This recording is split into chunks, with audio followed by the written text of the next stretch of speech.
So that reminder, silena bhoga sampada, through virtue, keeping good precepts, comes wealth and prosperity. Silena nibbutting yanti, through virtue one goes to peace, nibbana. Tasma silang visodaye, therefore one should purify virtue. Okay. So today I'm going to be talking on a new subject. This will be the 7th in this series with the Thursday group. So this is going to be a talk on the subject of death, the elephant in the room.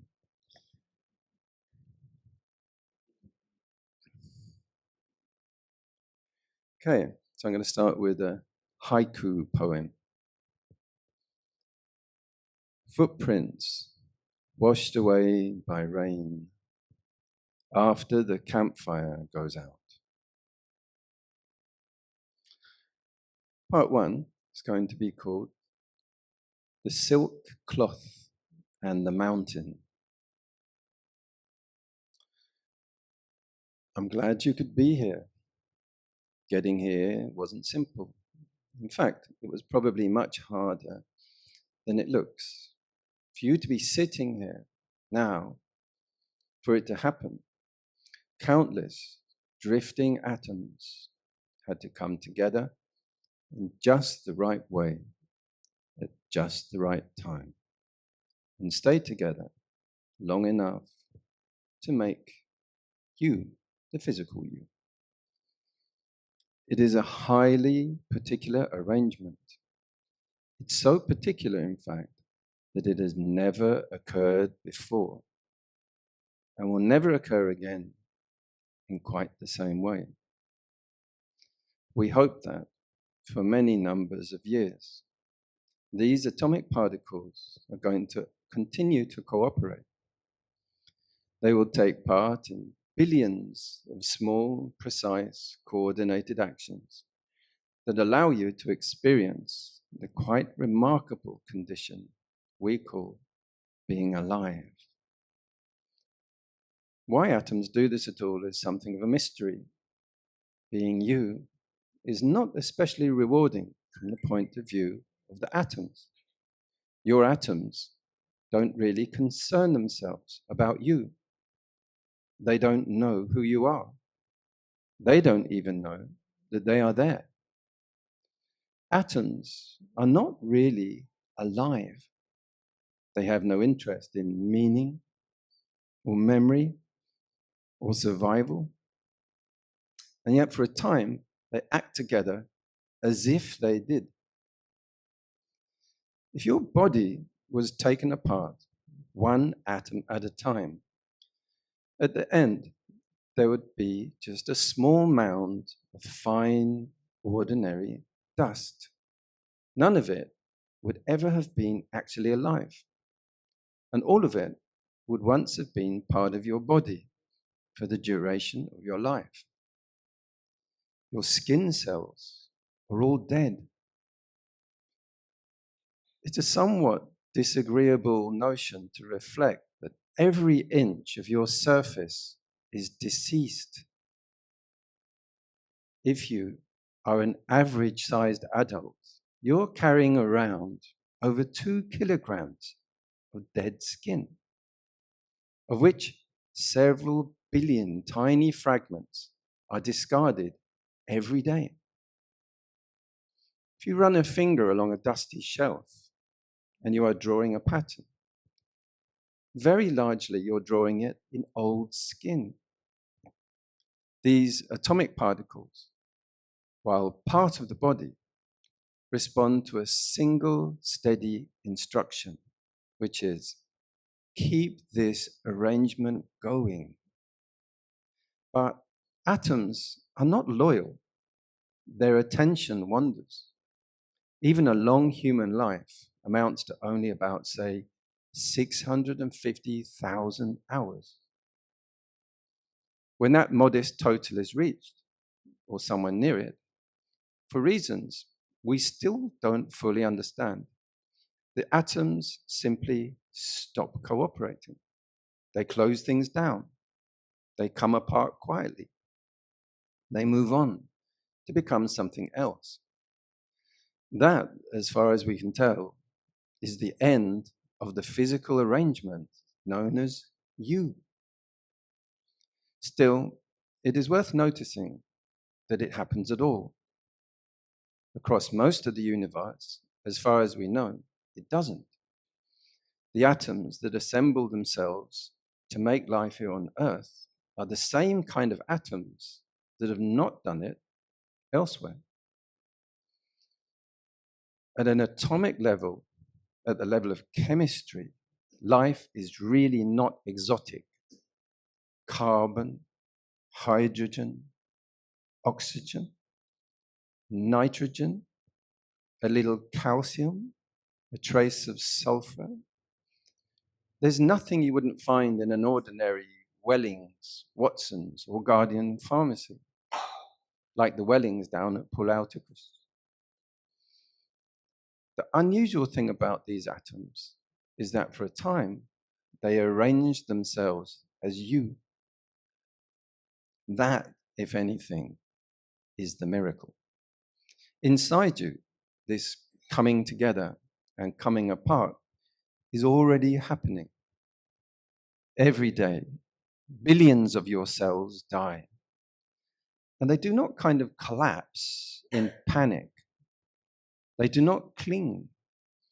They dismantle themselves carefully, piece by piece, and are quietly recycled.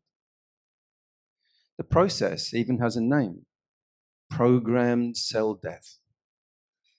Other cells take their place, and the system carries on. Most of the time, cells don't die because something went wrong. They die because they're told to. In fact, unless a cell is actively instructed to live, it will quietly end itself. So you don't have to fully understand this. Just noticing everyday life is more than enough. Cells, it turns out, require constant reassurance. The wonder is not that things occasionally fail, but that they work as smoothly as they do for decades on end. Trillions of tiny, mindless processes, chemical reactions, signals, exchanges, add up to a single, moving, thinking, feeling human being. No one is in charge. Nothing is supervising. And yet, for a while, it all holds together. So when we speak of death, it may be worth remembering this, that at death, nothing spectacular is being introduced. At death, nothing unnatural is arriving. The body has been practicing letting go all along. How long has this been going on? The Buddha once said, life in samsara has no beginning. How long has life been assembling, disassembling, reassembling? A very, very, very long time. To help get a sense of that, to consider the time life has been regenerating itself, he said, imagine how long it would take for a silk cloth brushed against a huge mountain just once every century. How long would it take to wear that huge mountain away? That's kind of how long it's been going on. The blind turtle, he also invited us to reflect how fortunate and rare human birth is. He said to imagine a blind turtle in a vast ocean, if it was surfacing once in 100 years and finding its head already inside a single floating egg yolk on the surface, what are the chances of that? Back to the micro level, the burning anthill. There is a sutta where Buddha compares this body and mind to an anthill, bustling with nervous activity. It fumes by night with thinking and activity, and flames by day with livelihood, speech, and actions. Practice is described as digging with a sword, seeking truth and peace into that burning anthill. Along the way, there are sticking points, dilemmas, and forked paths where we puzzle and hesitate, investigating truth. And finally, something that is left undisturbed, deep within the center of the chaos, our coiled and hidden intuitive powers that we should highly respect above all else. As if at the heart of that anthill, we found a cobra. Some reflections for you to think about, maybe. As you hear this, you might notice that some of it is familiar. It already is. All of us have watched our bodies quietly change, all without asking our permission. Healing themselves, wearing out, adapting, slowing down.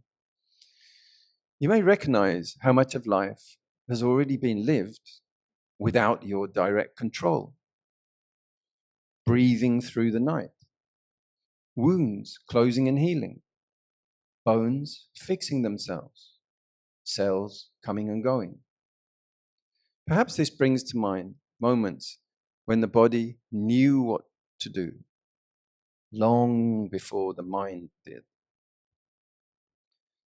The body resting you, the body stopping you, or gently insisting on change. And you might sense that even now, in ordinary daily life, letting go is already happening in small little ways, not big, without announcement, simply as part of how life continues. Part 2. Lives interrupted mid-sentence. I remember my mum, recently deceased, laughing and laughing. She was describing her ladies' watercolor painting group when they were telling stories from their lives. He was dead. Tragedies and comedies they had experienced. One of them described her second wedding day. The wedding ceremony had already happened. Afterwards, at the dinner reception, the meal was served. Her new husband, sitting next to her, was politely making conversation and eating a meal of fish and drinking wine. And then a fishbone caught in his throat. He choked, he coughed again, he spluttered, he slapped the table. Concerned people rushed forward, slapped his back. His face was going incredibly red and purple. He choked more. He spluttered, and then he fell forward onto the table, unmoving.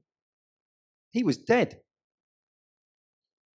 The marriage had lasted only a few hours.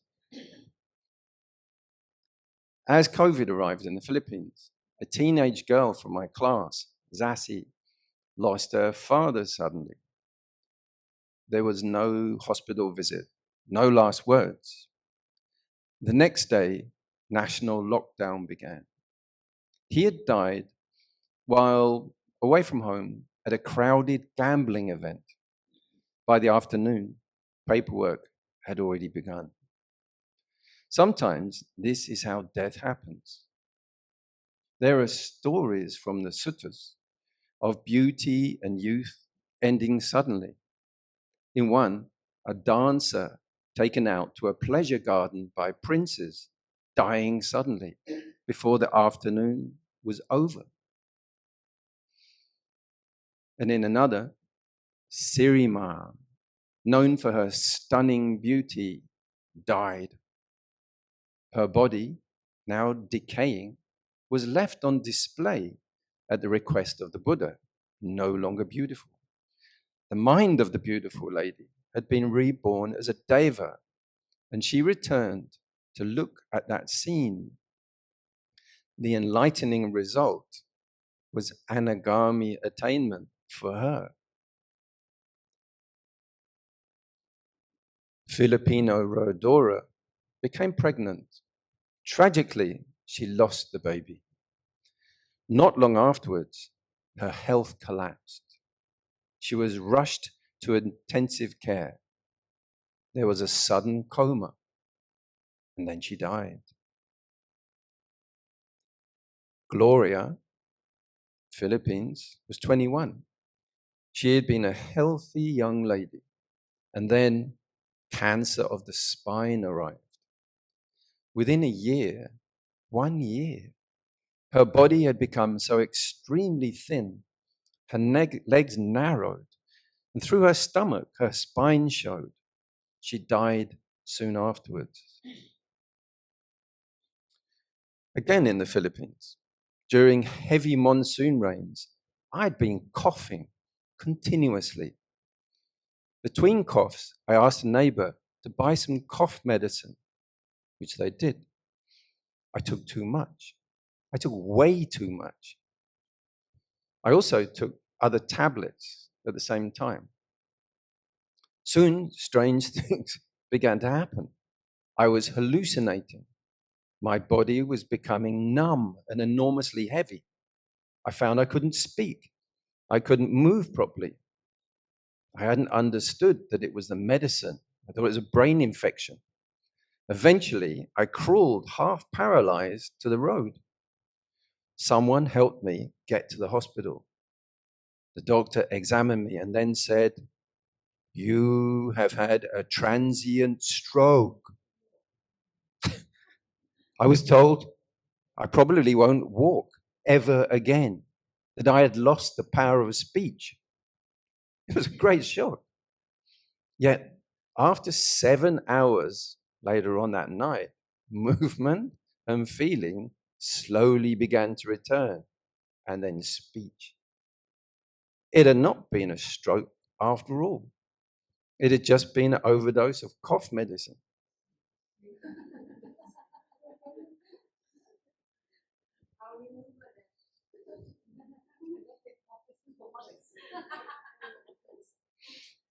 As you hear these stories, you might simply notice what happens inside you without needing to explain it or make sense of it. You may recognize how often life changes mid-sentence without warning, preparation, or permission. You might reflect on how rarely endings arrive neatly and how often they interrupt ordinary moments, meals, conversations, plans, and routines. You could gently ask yourself whether you live as if things will finish later, or whether you've noticed how often they finish in the middle. You might observe how the body reacts first, tightening, holding, or going quiet, before any thoughts appear. And you may simply rest with this question without needing an answer.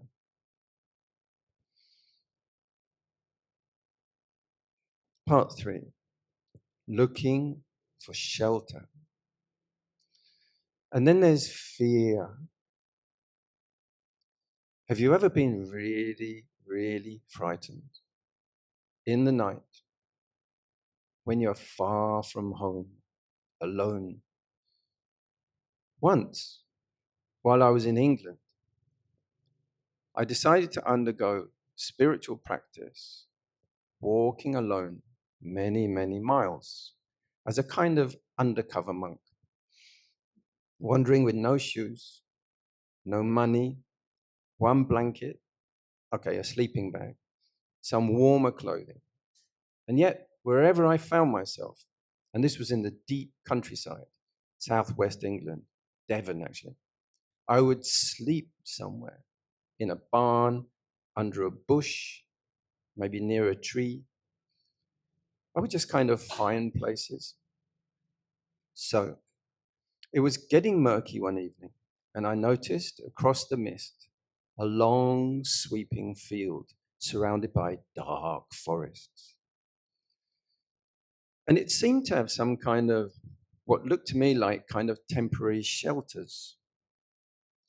They were about chest high, and each one was a kind of curved arch of corrugated iron resting on the ground with a single flat sheet at the back held in place by wooden stakes.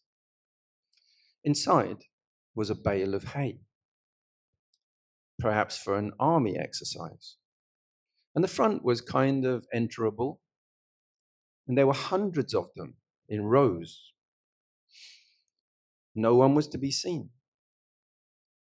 Checking no one was around, I popped into the field, jumping over the gate, and went and looked into one of the first ones. Inside, bale of hay, perfect for sleeping in. In I climbed, opened the bale of hay, got my blanket out and my little sleeping bag, and made myself quite comfortable. I became nice and dry and warm, and I felt very good about my idea. I fell deep, deep asleep. I'm not going to do the sound effect for this next bit. You have to imagine it. I woke up to hear a screeching, piercing, squealing, deafening sound. To my alarm and horror, my hair stood up on end. Little I got. It was like 2:00 in the morning or so, middle of the night. The loudest scream you'd ever heard screeched and ripped the night apart, echoing around the forests. It was terrifying, absolutely terrifying. My heart was beating, and there I was, looking at the entrance of my little shelter, wondering what was out there. And then it stopped. I wondered what on earth it was. It seemed to me it could only have been the sound of some kind of, I don't know, a wolf, tiger, maybe a dragon, or at a push, some kind of like electric guitar feeding back through a enormous sound system or something. Maybe there was going to be a rock concert over the weekend, something nearby. And they were just putting up this PA system in the middle of the night. It was incredibly loud and horrifying, a screaming squeal. I eventually managed to calm my heart.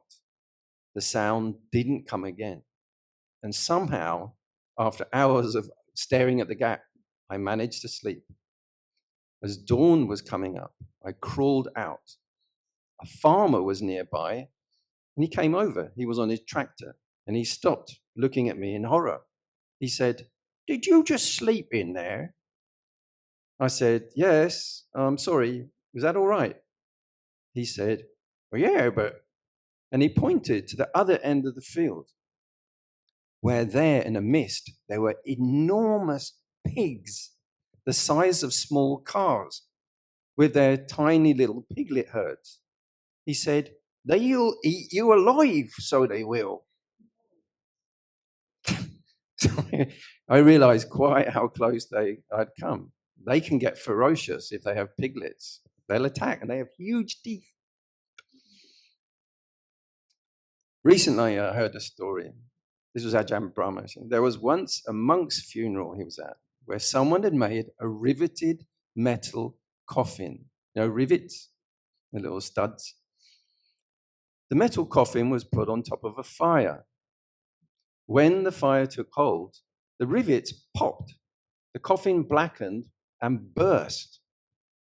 As the fire roared and the monks ran around with buckets of water, The senior monk just shook his head and quietly went back to his kuti to lay down as the whole thing exploded, rivets and body bits pinging and blowing everywhere. So sometimes the Dhamma teaches without words. As you listen to this, you might notice how familiar things like this are. Everybody searches for shelter, not just a wandering monk, but for anyone who has lived long enough to know fear, uncertainty, not knowing what comes next. You may recognize how often we mistake safety for shelter and shelter for certainty. You might reflect on the times in your own life when you lay down thinking you were safe, only to discover later how close you'd been to danger, illness, loss, misunderstandings, or sudden change. You may sense how the body reacts before the mind does, how fear rises quickly, and how calm sometimes returns, only after we survive what we didn't understand at the time. And you might quietly consider this. How much of our life has been lived trusting shelters that were temporary, borrowed, incomplete? And how even so, something has carried us through again and again without explanation. This is about moments of misjudgment. On another occasion, this time it was in Jerusalem, Israel, where I was living in the ancient city within the walls. I was looking for a hostel, a particular hostel, and I asked some boys who were working inside a sort of small sewing shop. I asked, "Excuse me, where is that green door hostel?" And they looked at me, and then one of them pointed into the back of their sewing machine shop towards the back. And I thought, there must be a shortcut. Thanking them graciously, and went through. Clatter, boom, there was only a broom cupboard up there. They all laughed. I felt pretty ridiculous. And on the way out, they asked me, "What's your name? What's your name?" And knowing a little bit of Arabic, I said to them, "Ahna Majnun," meaning I'm the fool. To my amazement and horror, the cheekiest one, the loudest one, who had done all the pointing and now face flushed, eyes fierce, suddenly picked up the long tailor's scissors and lunged at my head. Now, my instincts during that particular day had made a kind of resolve. I will not back down at anyone who again tries to confront me, because it happens all the time there, every 10 minutes. I will stand my ground. Now, this idea didn't go according to plan. It escalated and escalated and escalated. Chaotic noise and shouting, with the boy bringing the scissors to within an inch of my head and all the other ones shouting crazily around. Fortunately, adults came in and broke it all up, and we both relaxed. So it was a very near, dramatic, and near fatal experience. Sometimes a moment's unmindfulness of speech or perception or intention can invite all kinds of turmoil. So as you hear this, you may recognize how small misunderstandings can suddenly carry real weight. Many of us had moments where we misread a situation, trusted the wrong cue, or spoke too quickly, and only afterwards realized how much was at stake. You might remember times when pride, embarrassment, or a silent inner vow pushed things further than they needed to go. Perhaps you can feel how quickly the body tightens when danger appears, and how instinct can override good intentions. And you may quietly reflect on how often life has turned on something tiny, a word, a gesture, a glance, reminding us that mindfulness is not about being calm all the time. but about noticing when we are no longer present before the cost becomes too high. For most people, death and aging go together. In the modern world of texting on phones and chat groups, I'd like to offer a guide to texting for seniors, in case, you could get left behind. So firstly, BFF, best friend fell. BTW, bring the wheelchair. TTYL, talk to you louder. BYOT, bring your own teeth. LMDO, laughing my dentures out. FWIW, forgot where I was. IMHAO, is my hearing aid on? OMMR, on my massage recliner. And the last one, ROF LACGU, rolling on the floor laughing and can't get up. Okay, so to meditation. The love of the ordinary, an ordinary kind of love. Death is not something separate from this moment. It's already here, quietly in the body, in breath arising, in breath passing away, in warmth, in cooling. So nothing special needs to be understood. What changes, changes. So for now, let the body be where it is. Feel the touch and weight of it. Feel the contact with the ground and your clothing. Let breathing happen all by itself. No need to adjust it. No need to make sense of anything. Just this ordinary life, unfolding moment by moment. As Oscar Wilde was dying, he looked at the wallpaper and said, either that wallpaper goes or I do. And from here, we can all be silent.